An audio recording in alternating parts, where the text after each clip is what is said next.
La directrice générale du Fonds monétaire international, Kristalina Georgieva, nous a rejoints dans The Global Conversation sur Euronews. Merci beaucoup d'être ici.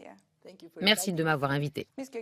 Madame Georgieva, peu de temps après les réunions annuelles, où en sommes-nous aujourd'hui en ce qui concerne l'économie mondiale? Eh bien, l'horizon s'est considérablement assombri au cours de l'année dernière.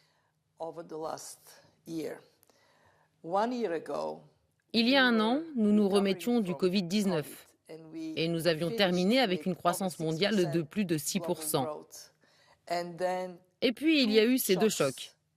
Le virus Omicron et la guerre en Ukraine qui n'ont pas seulement interrompu la reprise économique, mais ont inversé la tendance.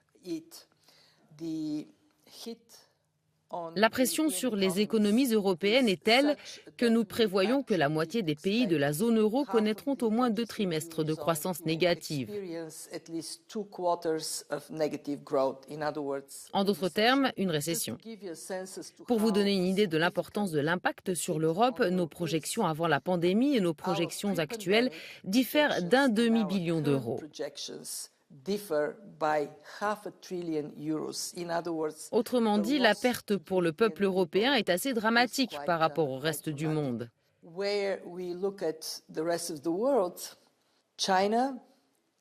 La Chine ralentit surtout à cause de sa politique zéro Covid.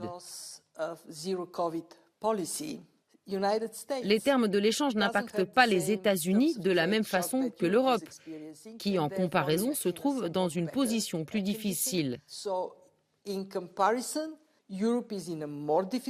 Mais l'Europe n'est pas seule face à une année 2023 qui s'annonce pourtant très difficile. Lorsque la prétendue question de l'inflation a émergé, on a beaucoup parlé du fait que c'était temporaire. Et finalement, ce n'est pas le cas.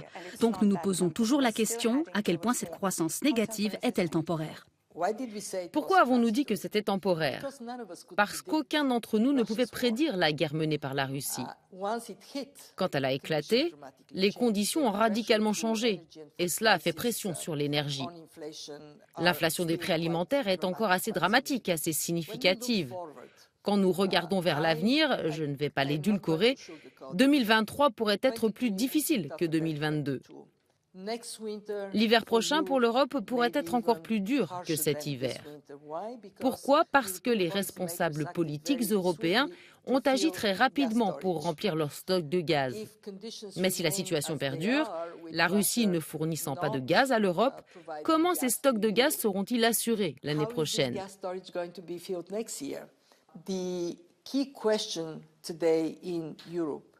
La question clé aujourd'hui en Europe est de savoir si cette dernière peut rester unie et si le public peut être impliqué dans cette période difficile.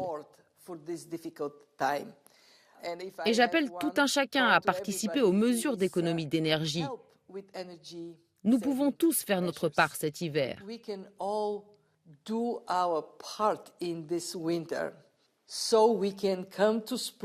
Ainsi, nous pourrons arriver au printemps sans dommages dramatiques, c'est-à-dire sans avoir à nous rationner. Mais je suis plus optimiste quant à l'avenir de l'Europe, car cette crise a permis d'accélérer la transition vers une énergie verte qui génère de la croissance et des opportunités, de la même manière que le Covid-19 a accéléré la transition numérique. Cette crise va stimuler la transition verte.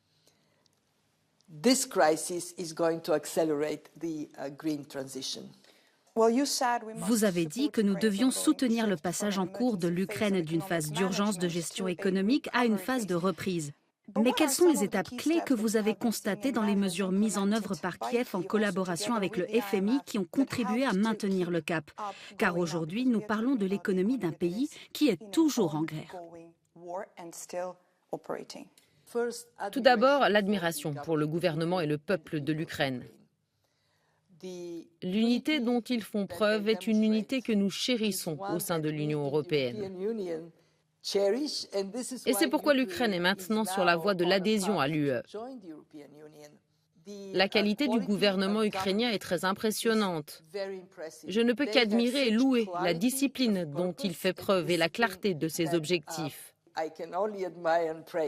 Qu'avons-nous fait avec les autorités ukrainiennes immédiatement après le début de la guerre? Nous nous sommes concentrés sur les mesures à prendre pour protéger l'économie de l'effondrement. Et bien qu'elle se contracte probablement de 30 à 35%, elle est très loin de s'effondrer. Au contraire, une partie de l'économie européenne et de l'économie ukrainienne renoue avec la croissance. Vous avez mentionné que l'Ukraine était sur la voie d'une adhésion à l'Union européenne avec une intégration progressive de l'économie ukrainienne et de certains secteurs.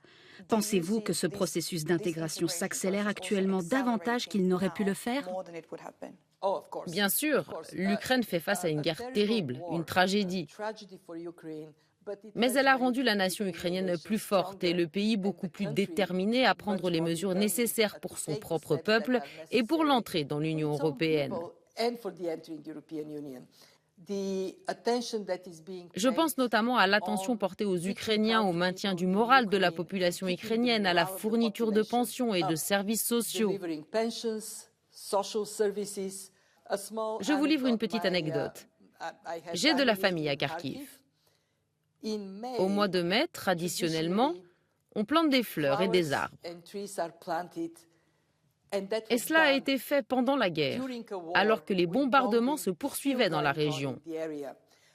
Donc ce renforcement de l'unité de la nation va aussi dans le sens de l'entrée dans l'Union européenne. Si j'ai un message pour l'Ukraine, c'est ce dicton que nous avons en Bulgarie. Hâtez-vous lentement.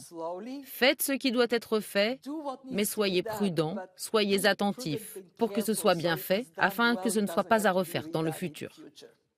Madame Georgieva, pour terminer, l'invasion de la Russie ne montre aucun signe d'apaisement.